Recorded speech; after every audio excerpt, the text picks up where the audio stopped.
right, so those of y'all that stuck around after the Rat Rod Trophy video, yes, catch me right a minute later as I started another video on this bike. And if you watch the end of that video, you'll be wanting to see that skull again probably and know where that came from. All right, so I'm gonna do my best to go into the archives and find a picture of when I had this mounted to the front of my chopper. I had a chopper, yeah. I built a few bikes. I'm not gonna lie, they're not the best bikes. They were pretty cool. I won some trophies and stuff, but I decided one day I wanted a bird skull as my headlight, and that's the high beam indicator. Yeah, and so it's wired up and it's got a trap door in the bottom so I can get to the bulb, and I welded this all together. Yeah, this is just some metal, and I weld and grind and weld and grind and made a beak, and it's sharp. I mean, it'll impale someone. But yeah, I pulled it down, and on the back here, I tooled the leather so that it would look like feathers. And that bike had leather feathers on the tank and on the rear fender. It was, and the name of the bike was Dirty Bird. Before Dirty Bird was popular, I had a bike called Dirty Bird. It's an interesting story, nevertheless. Anyways, I've made one metal skull, and I'm looking at, this ain't gonna fit. Come on, Gordon. So what am I gonna do? I don't know. After doing the fabrication on that bit and kind of looking at what it took to make this skull, I'm thinking maybe I want a skull right here with two filter canisters like a gas mask, and I would like to reduplicate my logo. I really wanted one of these so bad, but now I'm feeling, nah, I can do better. So I was just plotting out what it would take, where did it go, where would it bolt to, and all that stuff. And I think it's possible. It is very possible. I just got to figure it out. And what metal would it take to create a skull? What type of shape is that? How do you weld to that and make that happen? I think that'd be really cool. And I got this idea from a fella in the UK. He does engraving, carving. I don't know what he calls it. I'll see if I can't pop up something here. But he does a skull with two air filters on it for the gas mask. And I thought that was great. And it's very close to my logo. And I thought, I messaged him. I was like, hey, how much do you, that's $1,000 bucks. It's $1,000. I didn't go and spend $1,000 on that. So yeah, it looks like I'm going to try to figure out how to do my own. That's how you do things on a budget. Oh man, okay, let's do this. What's in box number one? No idea. A bunch of mistakes. I bought a bunch of stuff I shouldn't have bought. Oh man, okay. Yeah. So we're going to get into a tripometer thing. But before I knew there's a spot on the dash for a tripometer, I thought there was supposed to be a warning light. So I picked me up a couple of warning lights. One's a neutral light and one's a battery. Don't need these. They're going to go in the scrap pile. They don't go towards the bike no more. Yeah, trash. That right there is an antenna. This is really cool. So the antenna, flat, 3M tape, plug, and you can stick this inside anywhere, and so I can get AM, FM. It's awesome. Last, this bad boy, check it out. So I got me a cover for the radio. We're going to talk about that just a little bit. Flips up, down, up, and the radio goes inside of that. So here we go. That hole right there is for a tripometer. It's to reset your trip on your miles. And let's look at the back side. We swing around. What do we have here? We have a little unit right here, a little thing right there, and this thing is twists. You gotta twist it to reset it. Let's see if I moved it. Nope, I got it okay. All right, so yeah, I have to switch this gauge for that gauge because it's not as deep, and it will clear that tripometer reset. So there's a little cable supposed to bend and go up in that hole, and it's like your speedometer cable, and you cannot find them to save your life. They are non-existent. You can find the whole instrument cluster, and every once in a while that piece is on the side of it, but the instrument cluster used is about $300. I hate to spend $300 just to get this little cable thingy. But that's where we're at. What else? Yeah. So you can try to take note how many inches it is from the back of that to my wrist. A full-size radio can fit in here. That's pretty cool. But yeah. So we're going to look at a couple other things. Let's go back to the table. Find a spot to mount that's great. And I got to see if this thing fits the radio dash area. I hope it does, because there's a gap here on each side that radio is going to fit in with that. So that might not work. I hope it will, might not. It's not the stock one. So the stock one, we can talk about that just a little bit. The stock one, I've been fighting and fighting trying to find the little cover plate that goes right over the handlebars. I couldn't find it to save myself. And so after I looked up a stock radio for this year model, the stock radio has one of these things, and the front of it has an indentation right in the center for the key on the steering column. So yeah, the radio itself, the Benzel, has a cover for the stock radio, and it covers all of that area. So once I get this up there with the radio in it, I'll know how much more area needs to be covered up. Hopefully this all works out. Next up, this thing. This thing I picked up because the turn signal module wasn't working, and I learned a little bit more about it. Turn signal module actually runs off your speedometer. That's right, you heard me correctly, your speedometer. So your turn signal goes on, and you're sitting there at usually a light or something is the typical ideology here. And then whenever you turn and you speed up, that increase in speed is noticed by the turn signal module, and it shuts your turn signals off for you. Those are outdated, they don't make them anymore. This is an aftermarket one, and it says right here, self-canceling auto turn signal.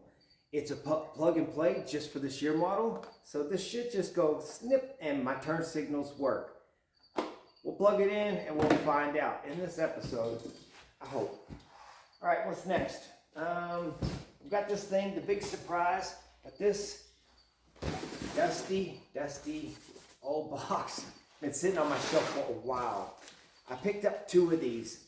I gave one of these away in a giveaway if y'all are a long-time subscriber. Nevertheless, this is a radio. This is probably the cheapest radio you can buy. Is there a good picture of the side? There's not a good picture of the side. Let's see if I can find the radio itself. I think this is it, way down in here.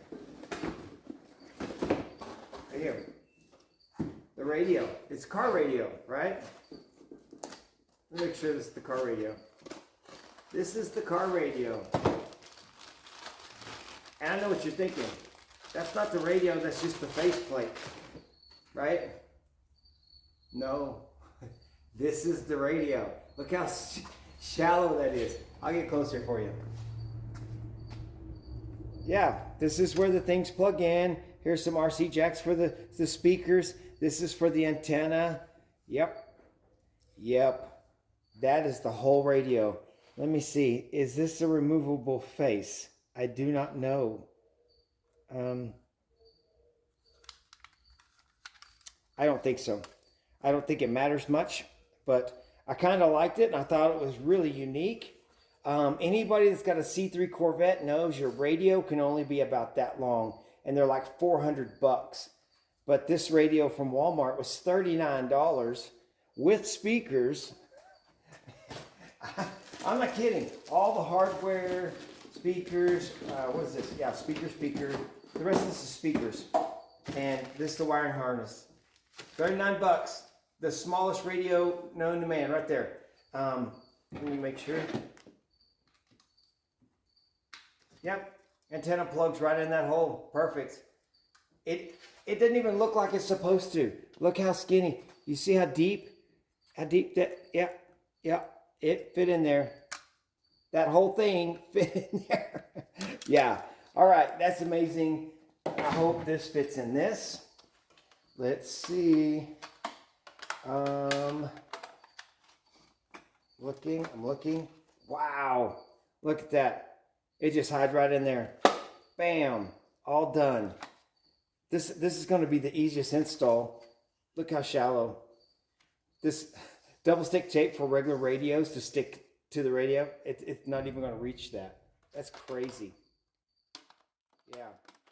Okay, I'm going to save you from the ranting and raving and a few curse words I just said, and I'm going to show you something that's very disappointing. Check it out. Okay, I want that thing in the dash, and you see how much room it takes up in the back. It's pretty tall and pretty wide, yeah, because it's got to hold the whole stereo. And this thing has to have room to move. And when you get up here, you realize the handlebars are going to hit right down there. And then when you look at the top side, oh, and then you look up in there, oh yeah, the dash, the instrument cluster's there. So one, the bottom can't fit unless I cut the bottom out. I mean, I just need the top.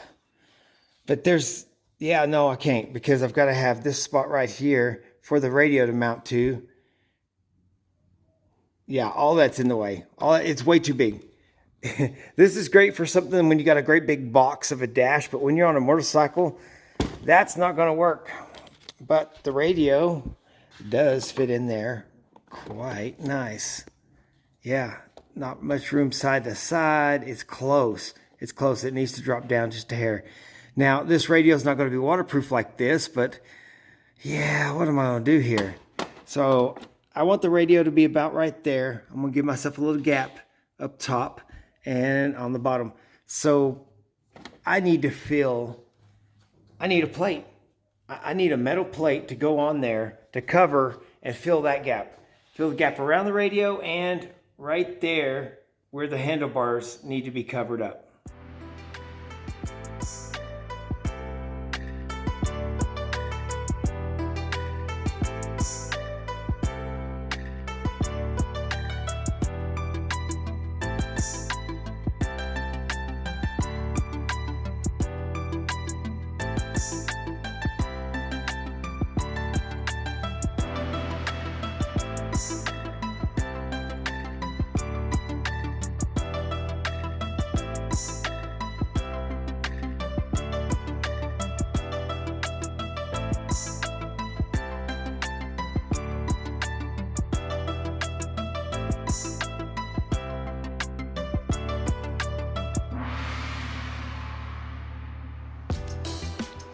Not too bad. I think I'm gonna do a little better. Everything's fitting. I could probably go with this. I could say first shot, let's do this, whatever. I'm looking at things like the fitment here, how well it clears in there. I'm also looking underneath, how much gap I have there. With a plastic fairing on the front side, you're not gonna have any air coming out of there, but that's fine, it's fine. Yeah, I need it to be a little taller. This angle here needs to be a little more a little more steeper. Not here, but there. Yeah, it needs just a little bit more angle. If I put a little more angle on it, then I get my gap. I'm just barely covering. And if I don't put as strong an angle, it will scoot it up. But this doesn't match the angle of the rest of the stuff. I still need to trim a little off the bottom edge of this. That needs to be trimmed in. And yeah, so add a little height to this. These are fine. Actually, no, I'm going to add height to these. I'm going to bring these shoulders up a little higher. And what else? What else? Yeah, maybe I should succumb to this line. Just cut it on off. So I'm going to get my black pencil marker out here, and I'm going to mark on this thing and use this as my second template and see where I get.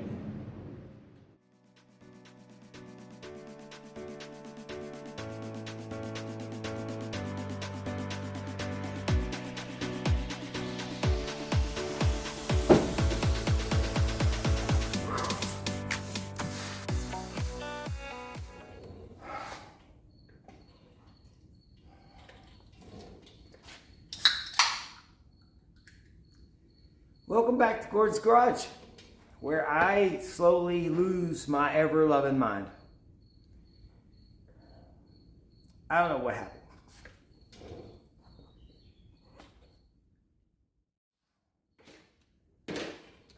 Okay, this is probably the worst episode I've ever shot. Mainly because the timeline is all screwed up.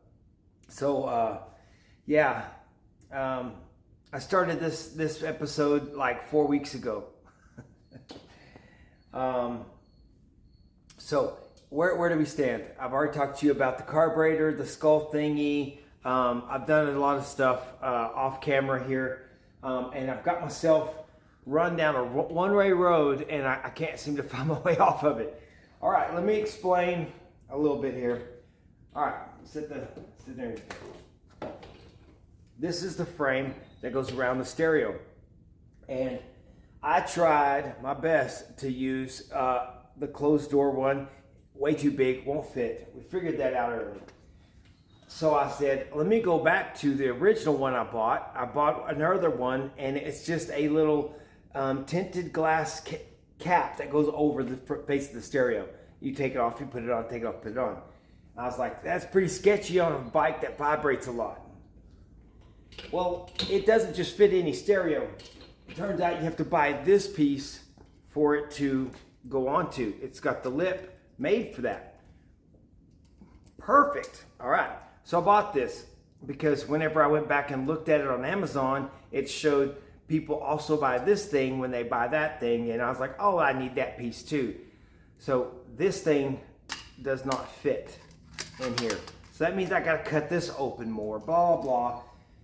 And then I get out here, I can't find that piece, the clear piece, the smoked piece that goes over and snaps onto here. It's literally just a case. I don't know where it went. I've searched my truck, I searched my office. I decided to come back out this morning, clean the whole place, and try to look again. And I've searched high and low. I cannot, for the life of me, find the cover that's supposed to fit this. Now, I can't use these. I'm gonna have to cut all that off. I gotta cut the hole open even more. You know what? I'm just trying to save the radio from getting rained on, and it's bugging me. So I think what I'm gonna have to do is I'm gonna make this plate again and cut a hole for it and just go with it. I'm just gonna have to go with it.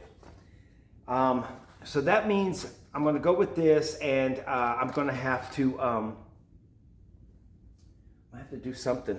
I'm going to have to do something with it on a later date. That's what's going to happen. I'm going to have to figure out how to seal this thing up at a later date, and I'm possibly just going to ruin the radio. That's all there is to it.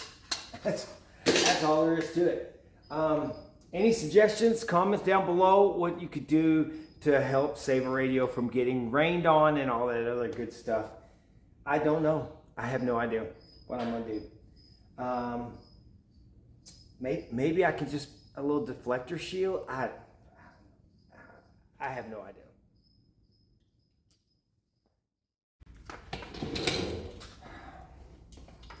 All right, well, I found it.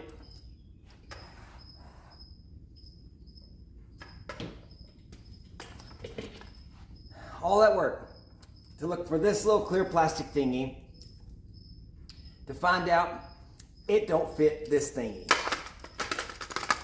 at all. Ugh. All right. So what do I do? I'm gonna have to figure out how I can use this on that thing. What does this even do?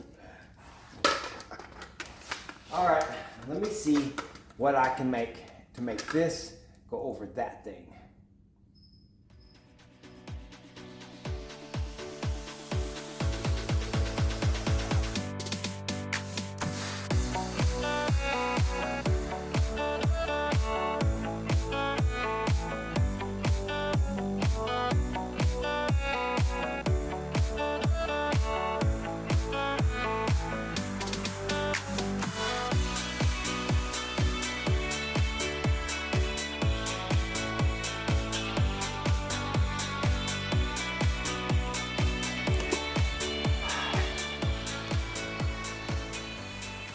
That rear fender is kicking my butt.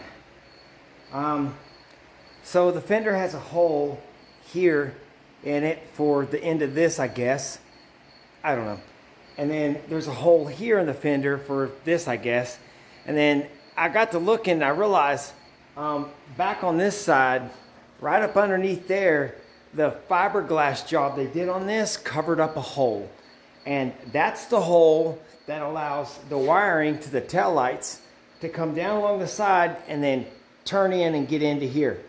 So yeah, okay, I've got that all settled. That back fender's on by about 8 bolts, so it's not going anywhere. And it takes a lot of juggling. I got to button up one other thing. I get the axle right, tighten down, get a cotter pin in it, and I can put the saddlebags on. Yeah. I did use one of these little quick clips on the other side for the side panel, and it worked pretty good. So we're happy about that. I had to make these bolts work for the seat. They look like junk, but that's not the final product. So in the end, I might have to end up re-drilling some different holes because it's just too tight in there. It's shoving that, it's just like, yeah, the seat just doesn't quite fit perfect. Don't want it loose, but it's a little too tight. All right, so I'm gonna fix up this axle and then I'm gonna move up here to the front fairing. The windshield, check it out, check it out. This is the windshield, come with the bike. This windshield has 3 holes. The bike has 5. Yeah, let me get you up there to see that. There's 5 holes across the top there, and this does not fit. I'm going to have to cut this windshield down and drill new holes. That's all there is to it. The little tabs here, right here where my pinky's at, yeah, those don't even lay flush. I have to cut those off anyway, so yeah, we'll try to make this work. I'm going to see if I can cut this without tearing it up, but that's going to be the last thing I put on, that upper fairing. So yeah, let me see if I can get that fairing on.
So I've got it there. The lids of those saddlebags are just sitting there. I need to rivet on those little bracket thingies. Yeah, get those riveted on. And right now I'm going to cut this windshield, and I'm going to try and drill new holes and get it fastened onto the bike.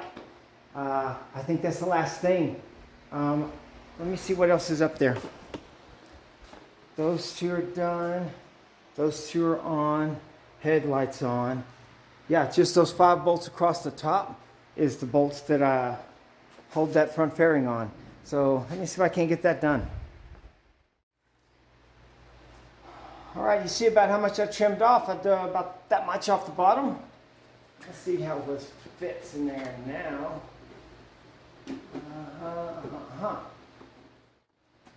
Get you to take a look from this back side. So if you look close, yeah, you can see where the old windshield was, and the hole's showing right there just a little bit. And the center is all the way down, so it's high on this end. So I need to reduce that curvature on the bottom edge. It's just way too much. I'll have to do some more cutting. All right, that's looking much better. Everything sits down in there good and straight. And I just got a little lip of windshield, just enough. Okay, this is the part where you watch me screw up this whole thing. I'm going to tear up either this fairing, the inner fairing, or I'm going to crack the windshield, because when you drill through all these things, nothing good can come from this. Nothing good can come from this. This is right there.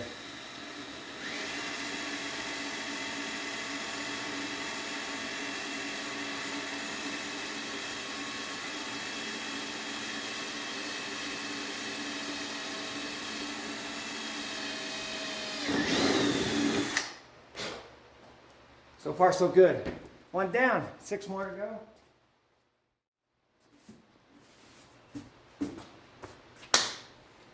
Okay, there's only one last thing I would like to do in this episode. Yeah, I'm winding it down. I'd like to get it on the ground, and I'd like to sit on it on the ground and see how I fit and how high this windshield is to me. And if I see over it, or if it's right in my line of vision. That's a good question. And 2, I want to see how low those shocks got me. And sitting on the table is just not good enough. So let me clean off the table, get this on the ground.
Hey everybody, so I'm wrapping this up.